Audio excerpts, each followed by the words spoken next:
trans woman essayed me and later ended herself. Almost 3 years ago, I was traveling solo through Asia.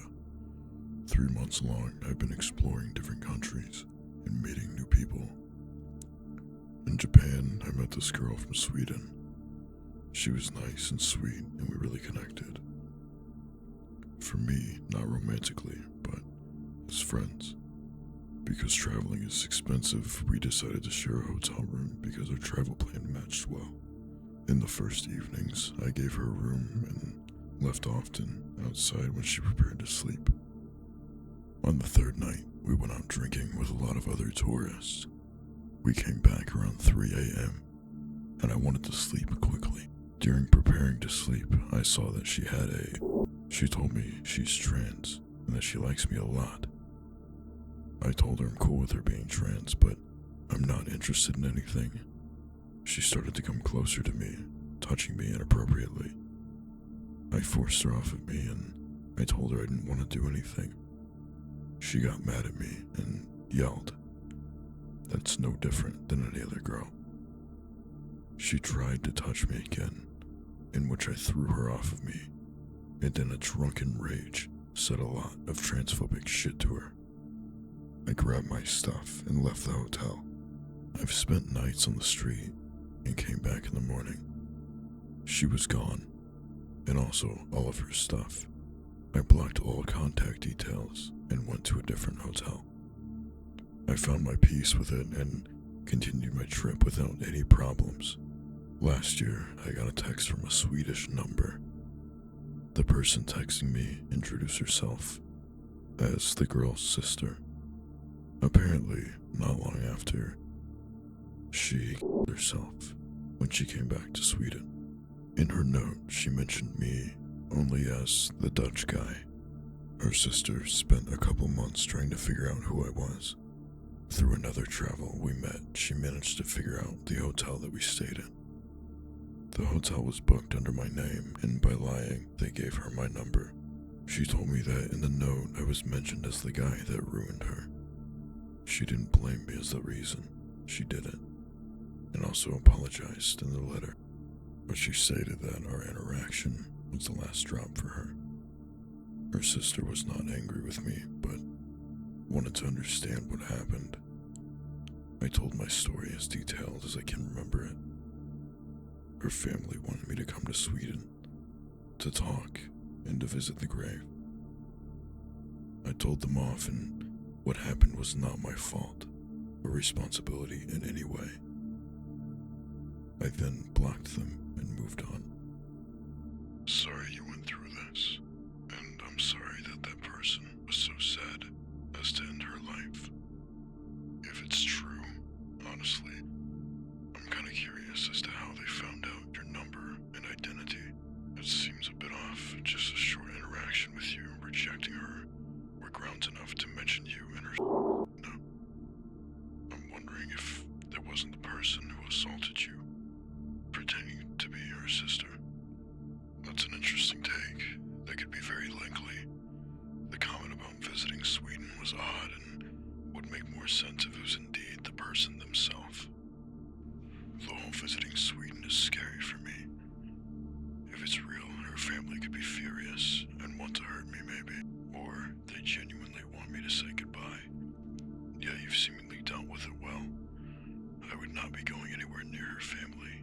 Nothing good can come from it for you. Luckily, I never gave any details about where I live, my socials, or anything else, so I'm not stressed about it. Stay safe, brother.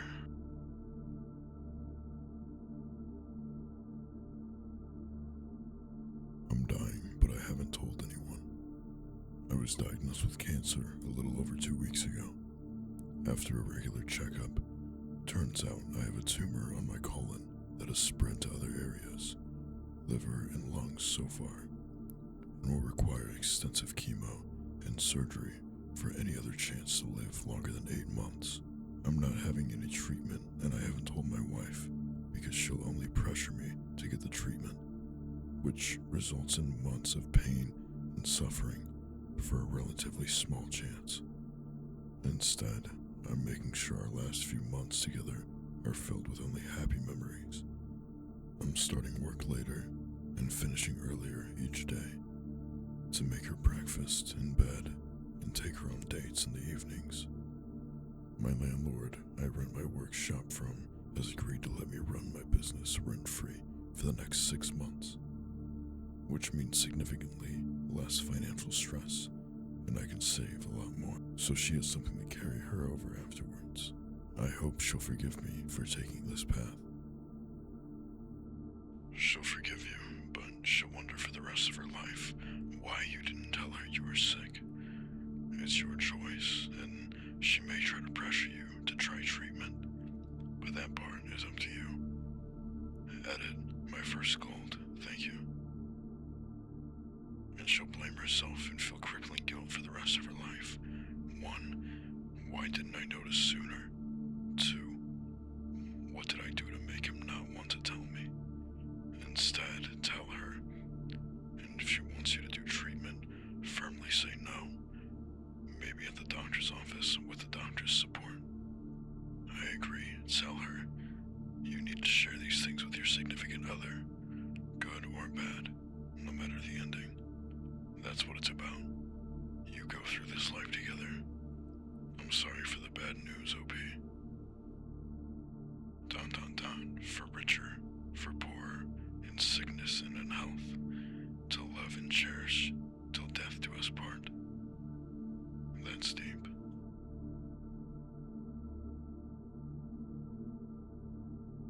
I was in prison for 7 years.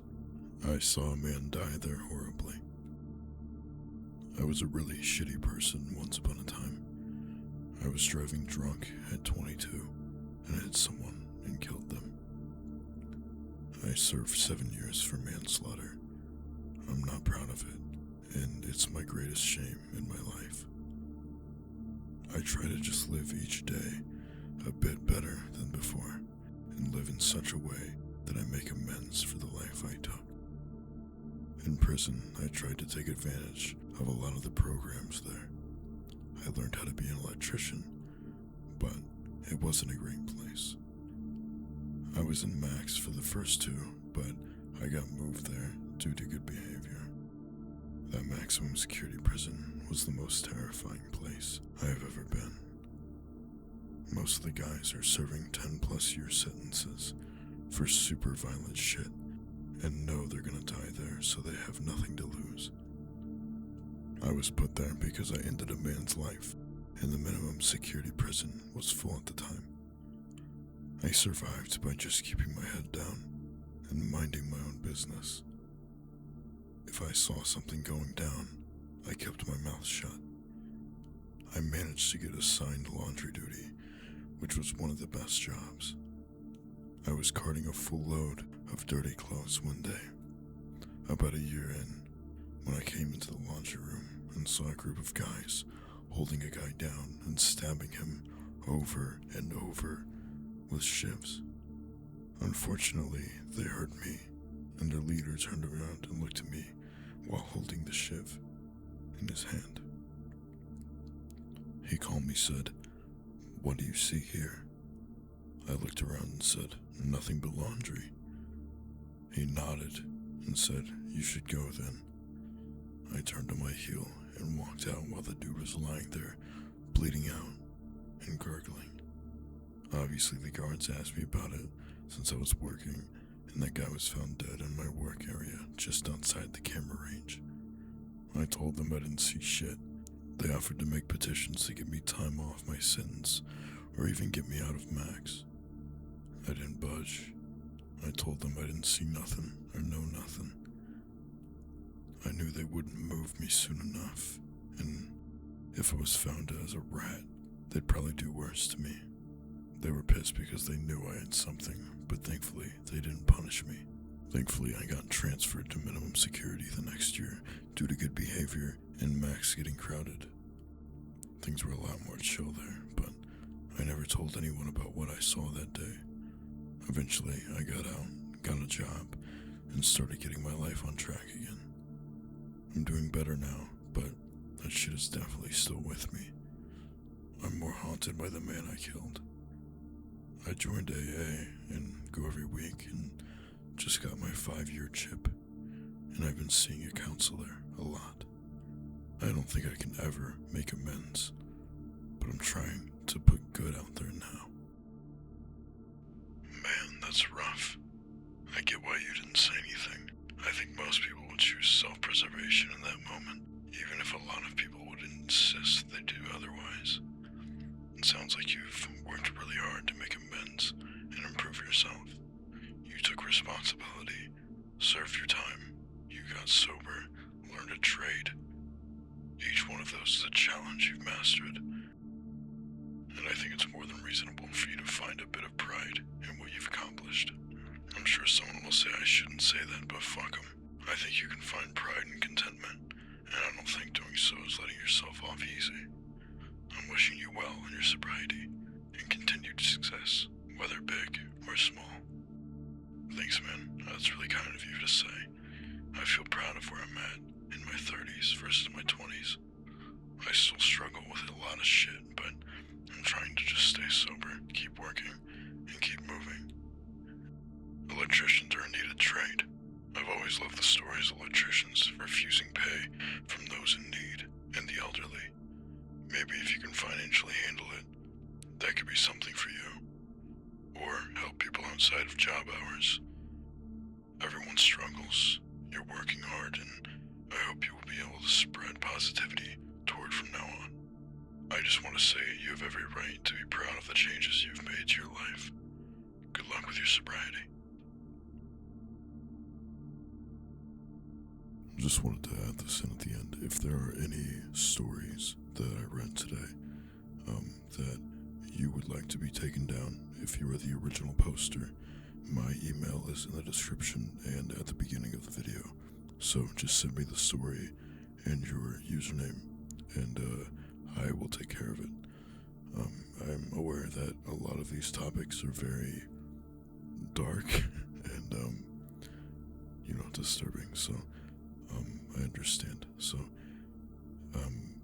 with all that being said, thank you for watching, and I enjoyed making this, so I'm hoping that I can make some more